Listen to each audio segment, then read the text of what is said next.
Bonjour tout le monde, alors aujourd'hui je suis vraiment ravi de vous retrouver pour vous parler de TryHackMe et notamment de leur certification Junior Penetration Tester qui est une certification de pentest d'un niveau débutant intermédiaire. Ça m'a fait réfléchir à la fin de cette certification et je me suis dit ça aurait pu être intéressant de le partager à d'autres personnes qui potentiellement seraient à la recherche d'une certification semblable. Donc déjà la première question c'est pourquoi j'ai décidé de passer cette certification? Parce que oui j'ai du temps libre actuellement, mais c'est pas la seule raison. Actuellement, je vais rentrer en troisième année licence en informatique, ce qui est intéressant. Mais dans cette licence, je n'ai ni de cours de réseau et j'ai pas de cours de sécurité. Par contre, je peux potentiellement intégrer un master qui propose des cours dans ces domaines-là. Ok? Mais le problème, c'est que, enfin le problème, qui n'est pas un vrai problème, mais qui peut en devenir un, c'est que comme j'ai pas de cours en sécurité, pour être admis dans un master de sécurité, même si ils sont censés t'apprendre dans le master, mon dossier est pas dingue. Il y a des masters, par exemple sur le site Mon Master, qui mentionnent que si on a fait des exercices sur TryHackMe, sur Hack-the-Box, des CTF, ça peut être valorisé pour l'admission. Et donc, je me suis dit, bah autant passer une certification pour... en fait, je voulais faire ça pour à la fois montrer un intérêt pour le domaine qui est réel, et en même temps, réellement acquérir des compétences et connaissances, enfin plutôt connaissances et compétences dans le domaine. Ça c'est la première raison, et en même temps j'ai des gens en qui j'ai confiance qui m'ont aussi suggéré en me disant bah ouais c'est une bonne idée si tu fais ça. Donc, du coup c'est à la fois des raisons parce que ça m'intéresse et à la fois des raisons stratégiques pour des admissions potentielles futures. Une deuxième chose, c'est une certification, je vous ai dit, sur TryHackMe. Donc qu'est-ce que c'est TryHackMe? Donc je précise que cette vidéo n'est absolument pas sponsorisée. Je fais cette vidéo de mon propre gré, je vous partage. Je me suis dit que ça pouvait faire le sujet d'une vidéo parce que d'autres gens pouvaient se poser des questions à ce sujet. Donc TryHackMe, qu'est-ce que c'est? En fait, c'est une plateforme d'entraînement en cybersécurité. Donc vous avez des cours, en fait, c'est un mix de formation et d'exercices qui vous permettent de l'exercice pratique, en fait, pour progresser en sécurité, que ce soit en sécurité offensive ou défensive. Donc là, dans le cas du pentest, c'est de l'offensive. Et donc, comment ça fonctionne le site, en fait? C'est un site, ouais. Comment TryHackMe fonctionne? Donc TryHackMe, vous avez une offre gratuite et vous avez une offre payante. Les deux sont viables selon ce que vous voulez, selon ce que vous attendez de la plateforme. À la base, vous avez des rooms, c'est des salles d'exercice, et vous avez deux types de rooms. Vous avez le premier type de room, c'est des rooms qui sont guidés. Ça peut vous permettre d'apprendre de nouvelles choses et en même temps de répondre aux questions. Et après, vous avez des rooms qui sont les CTF, qui ne sont pas guidés, qui sont les vrais challenges. Et à côté de ça, à côté de ce côté entraînement, défi et tout ça, vous avez le côté un peu plus formation, apprentissage. Et de ce côté-là, avec les learning paths. Enfin, les learning paths ou les learning paths. Et c'est là où vous pouvez obtenir une certification à l'issue d'avoir fini tout le learning path. Et donc, il y en a plusieurs selon ce que vous voulez faire. Donc aujourd'hui, je vais vous parler de celui qui s'appelle JR Penetration Tester. Ce qui est appréciable, c'est que vous pouvez, une fois que vous êtes dans une room, directement depuis votre navigateur, accéder à une machine virtuelle dans le cloud. Et donc, ça peut être très pratique. Mais dans le cas où vous voulez utiliser votre propre installation, votre propre système, parce que là, c'est l'attack box, c'est sous Ubuntu avec des outils préinstallés. Mais si vous voulez utiliser votre propre installation avec par exemple Kali Linux ou par OS, vous pouvez le faire en téléchargeant un fichier et avec OpenVPN, vous pouvez tout à fait le faire. Et une autre chose, c'est que TryHackMe, il se veut accessible financièrement, puisque un compte gratuit vous permet déjà d'accéder à énormément de contenu, et que ce soit de l'apprentissage des formations ou des exercices pratiques. Mais par contre, avec le compte gratuit, vous allez avoir des limitations. En vrai, il en a peu. Donc c'est quoi les limitations d'un compte gratuit? C'est que l'attack box, vous pouvez l'utiliser qu'une heure par jour. Donc si vous voulez vraiment l'utiliser beaucoup, bah, vous n'allez pas pouvoir. Mais par contre, il n'y a pas de restriction sur l'utilisation du VPN. Donc si vous avez une installation à vous, bah, vous pouvez l'utiliser votre ordinateur comme l'attack box avec le VPN. Par contre, c'est que, ce qui est logique, vous allez avoir pas accès à tout le contenu. Mais par exemple, dans la certification que j'ai passée, eh bien, si dans un compte gratuit, vous allez avoir... en fait, vous n'allez pas avoir tous les chapitres. Vous allez avoir un chapitre offert, un chapitre payant, un chapitre offert, un chapitre payant. Mais donc le problème, c'est pas en soi un problème, mais en tout cas avec un compte gratuit, bah, vous pouvez pas accéder à tout. Et donc pour découvrir, c'est super. Mais si vous voulez vraiment passer par exemple une certification, bah, vous ne pourrez pas répondre à toutes les questions. C'est pas possible. Donc là, il faut un compte premium. Et on reviendra là, je reviendrai juste très rapidement à la fin sur les tarifs. À qui s'adresse cette certification? Je dirais qu'elle s'adresse à déjà toute personne qui s'intéresse à sécurité informatique, mais du côté pratique, pentest, et pas de la sensibilisation un peu plus grand public, vraiment quelque chose de technique, ok? Et donc que vous soyez déjà passionné par ça, ça peut vous intéresser. Si vous êtes en reconversion professionnelle et que vous cherchez à vous spécialiser là-dedans, ça peut aussi être une option pour acquérir des compétences, connaissances utiles. Enfin, je sais pas si ça suffira, on y reviendra, mais ça peut quand même être une bonne base.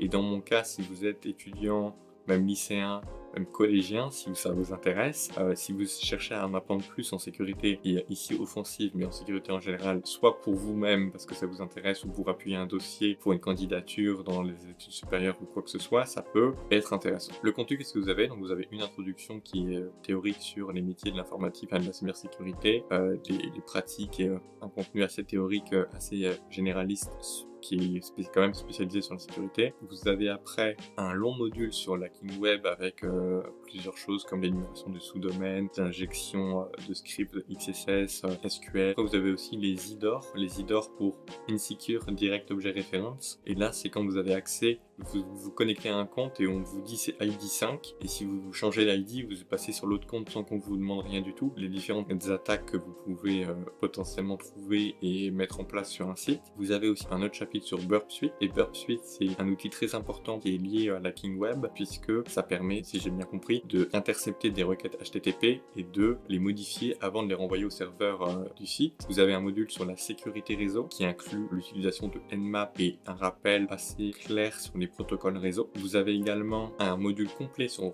le framework Metasploit qui est aussi vraiment intéressant. Vous avez un avant-dernier module sur les vulnérabilités et sur leur indexation dans des bases de données publiques. Et ça vous permet d'y accéder, de pouvoir utiliser ça et ça peut vous faire gagner énormément de temps pendant vos pentests. Et c'est vraiment une section que je trouvais très intéressante. Et vous avez le dernier chapitre sur l'élévation de privilèges qui est vraiment passionnant. Vous avez une sous-partie sur les shells et après sur l'élévation de privilèges sur Linux et puis sur Windows. Et parce qu'en fait, quand on accède à un système cible, déjà si on y arrive, c'est déjà bien. Et du coup, on n'a pas accès à un compte admin, on a souvent un compte utilisateur ou en tout cas un compte qui n'a pas tous les droits. Et donc, le but de l'élévation de privilèges, comme son nom l'indique, ça va être de trouver une nouvelle faille de sécurité, trouver un moyen d'avoir les droits administrateurs pour avoir accès à l'ensemble du système et d'avoir aucune limitation. Une autre chose qui est importante à préciser, est-ce qu'il y a des prérequis pour s'entraîner sur TryHackMe ou pour passer cette certification? Donc je dirais qu'il n'y a pas spécialement de prérequis. Le principal, je dirais, c'est la motivation parce que cette certification, bien qu'elle ne soit pas objectivement très complexe parce qu'elle est faite pour être accessible si on suit ce qui se passe, ça demande quand même de rester concentré et motivé. Et une autre chose, c'est l'anglais parce que ce qu'il faut savoir, si je n'ai pas précisé jusqu'à présent, c'est que TryHackMe c'est un site qui est écrit en anglais et donc les fiches de cours, enfin tout le contenu c'est de l'anglais. Quand on vous explique une notion, le texte il est en anglais. Pour ma part, moi c'était un double défi parce que, encore j'ai progressé un petit peu par rapport à mon niveau de quelques années où vraiment j'étais vraiment pas du tout bon en anglais, j'avais même pas des bases. Aujourd'hui j'ai des bases, j'ai l'impression quand même d'avoir progressé par rapport à mon niveau il y a quelques années, donc ça m'a permis, notamment en compréhension vraiment écrite, de moins être bloqué. Mais en tout cas, même si c'est clair et que je vais pas trouver spécialement que ce soit très compliqué à comprendre, donc si vous avez un niveau vers B2, vous n'aurez vraiment pas de problème à comprendre au global ce que la certification veut vous apprendre, d'accord? Mais si vraiment l'anglais c'est pas votre truc, il faut quand même le savoir. C'est que si vous n'êtes pas bon en anglais mais que ça vous intéresse vraiment, c'est faisable, mais ça peut pas spécialement être marrant au début. Un conseil, c'est que certes, c'est sûr que vous pouvez aller sur DeepL ou sur Google Traduction et mettre le texte et le traduire techniquement, c'est faisable,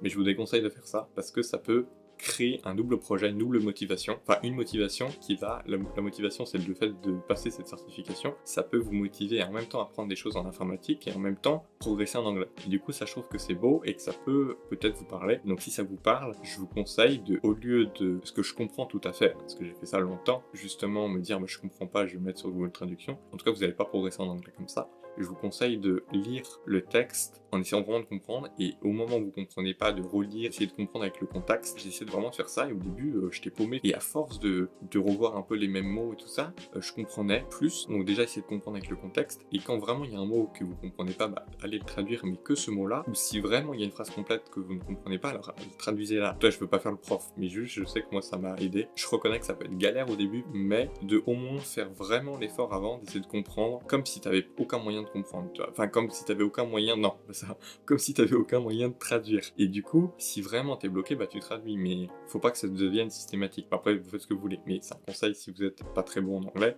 ça peut potentiellement vous aider, et moi je sais que ça m'a vraiment aidé. Comme je vous l'ai dit, c'est une plateforme qui propose une offre gratuite et une autre payante. Si on fait juste un focus sur les prix 10 secondes, quelque chose à noter, c'est qu'ils ne possèdent pas de tarification locale, donc c'est en dollars, c'est 14 dollars par mois par défaut si vous vous abonnez pour un mois. Si vous payez par mois, c'est 14 dollars, et si vous êtes étudiant, vous pouvez avoir une promo de 20%. Si vous êtes étudiant, il faut mettre votre adresse email étudiante comme adresse mail de votre compte de TryHackMe. Et si ça vous reconnaît en tant qu'étudiant, votre prix va baisser, et au lieu de payer 14 euros, enfin 14 dollars, vous allez passer à 10,50 à peu près normalement par mois. Je crois que c'est ça. Si vous vous engagez pour un an, vous pouvez avoir encore un prix encore plus intéressant. Déjà, gratuitement, on a déjà énormément de contenu qui est disponible, et c'est déjà quelque chose de génial. Et pour un abonnement qui est relativement raisonnable, selon moi, vous avez accès à une base de connaissances et d'entraînement qui est très très large, et donc je trouve que le rapport qualité-prix est impressionnant. Mon avis sur cette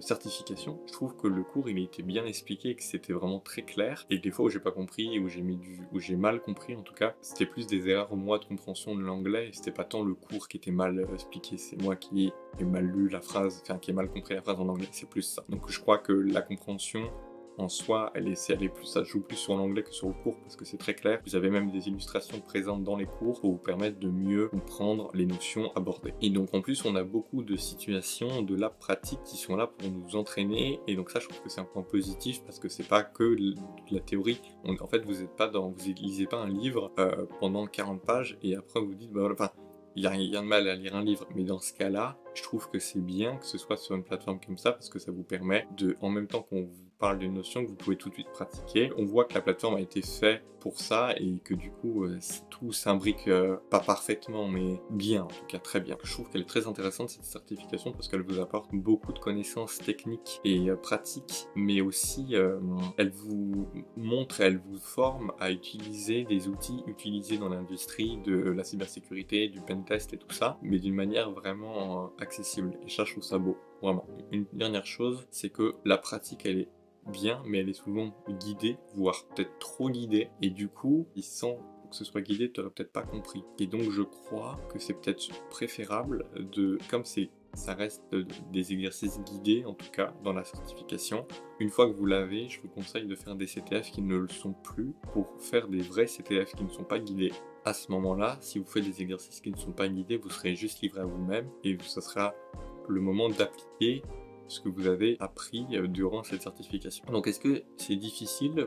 Je trouve ça difficile comme certification. Donc je trouve que la difficulté elle est pensée pour des débutants en pentest et donc sans doute que ça va être très facile pour quelqu'un qui est expert ou qui travaille dans ça depuis 10 ans. En fait c'est à la fois facile et intermédiaire je dirais parce que ça dépend des rooms. Parce que dans la certification elle-même vous avez des rooms qui sont plus guidés que d'autres, des exercices qui sont plus guidés que d'autres et donc quand c'est pas guidé ça peut s'avérer donc plus difficile parce que des fois vous trouvez pas, mais par contre quand vous y arrivez et que c'était moins guidé, bah, c'est plus intéressant et gratifiant à la fois. Une chose par rapport à ça, c'est que si vous êtes bloqué à un moment, vous avez souvent la possibilité de cliquer à côté de la question sur Hint, et ça vous donne une information, une aide, une astuce qui vous permet souvent d'avancer, mais des fois vous n'avez pas cette hint qui est disponible, ou des fois elle y est et ça vous aide quand même pas, parce que vous êtes quand même bloqué. Donc si vous êtes vraiment bloqué sur une question, il y a autre chose qui existe, c'est les write-up. Quand vous êtes dans une room de TryHackMe, vous pouvez cliquer en haut sur Help, puis après sur Write-up, et du coup ça va vous afficher, si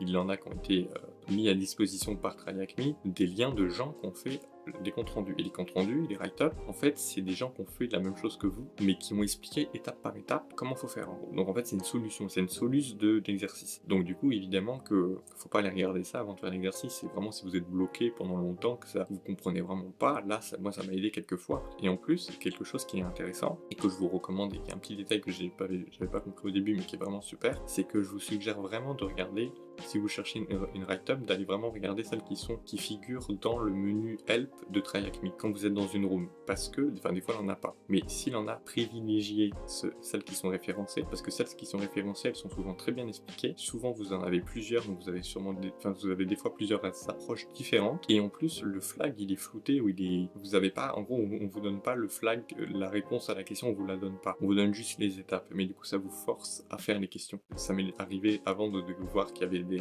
write-up intégrés à TryAcme, c'était de taper le nom de la room sur Google avec write-up, et là vous en trouvez d'autres, mais la plupart du temps elles sont mal faites dans le sens où vous avez la question, la réponse, mais il n'y a aucune explication. Enfin, j'exagère, mais en tout cas, ça arrive des fois que vous avez la question, la réponse, et que ce soit inutilisable parce que, enfin, inutilisable, vous pouvez mettre la réponse, mais du coup, ça va pas vous débloquer sur le truc que vous n'avez pas compris. Donc, en gros, si vous êtes bloqué, vite fait, vous pouvez utiliser l'int, et sinon, les write-up, si vous êtes vraiment bloqué et que vous n'arrivez pas à vous débloquer. En gros, c'est ça. Combien de temps vous pouvez, il faut consacrer à peu près pour passer cette certification? Je dirais 30 à 40 heures. Vous pouvez en passer un bout moins si vous speedez, parce que vous êtes bon, parce que, voilà, moi je sais que des fois j'avais du mal avec les questions, vraiment, mais des fois c'est avec l'anglais, un peu des deux. J'ai quand même, je crois, pas traîné, entre guillemets, mais à la fois, en fait, j'ai plus essayé de prendre le temps pour comprendre ce que je faisais. Donc j'ai pas speedé, mais j'ai quand même avancé. Donc j'ai pris une trentaine d'heures. Moi, ils m'ont dit 30h30, mais je sais pas exactement si c'est ça, si c'est fiable à 100%. Donc conclusion, est-ce que ça vaut le coup? Moi, je trouve que les notions abordées, elles sont super vastes. Donc,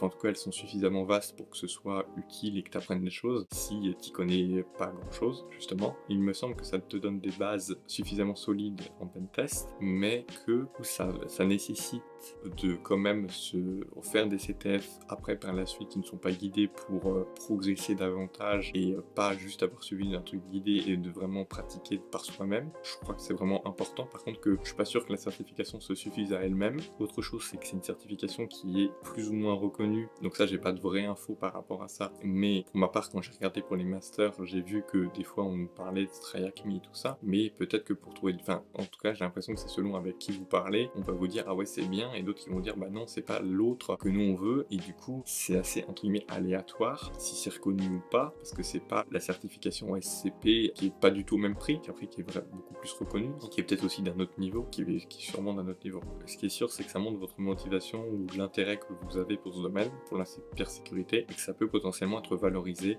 pour un recrutement, pour l'admission. Mais et au-delà de ça, du côté stratégique, ça peut vous intéresser simplement, et vous pouvez apprendre pas mal de choses à propos de ça. Donc pour moi, je trouve que ça vaut largement le coup, et que c'est pas cher payé, dans le sens que c'est un rapport qualité-prix assez impressionnant, parce que le contenu est de très bonne qualité. Selon moi, je suis content d'avoir passé cette certification. J'ai appris énormément de choses. J'ai essayé de prendre des notes pour vraiment... j'ai pris des notes pour... Non, c'est plutôt ça. J'ai pris des notes pour essayer de me souvenir et de pas oublier ce que j'ai appris, mais c'était vraiment passionnant pour ma part. Donc je vous souhaite une excellente journée. Si vous avez d'autres conseils ou d'autres idées, vous pouvez développer ça en commentaire, je serai ravi de vous lire, et d'autres internautes seront ravis de vous lire également. Et donc je vous souhaite une excellente journée. Merci beaucoup d'avoir regardé cette vidéo, que le meilleur vous arrive, et à la prochaine.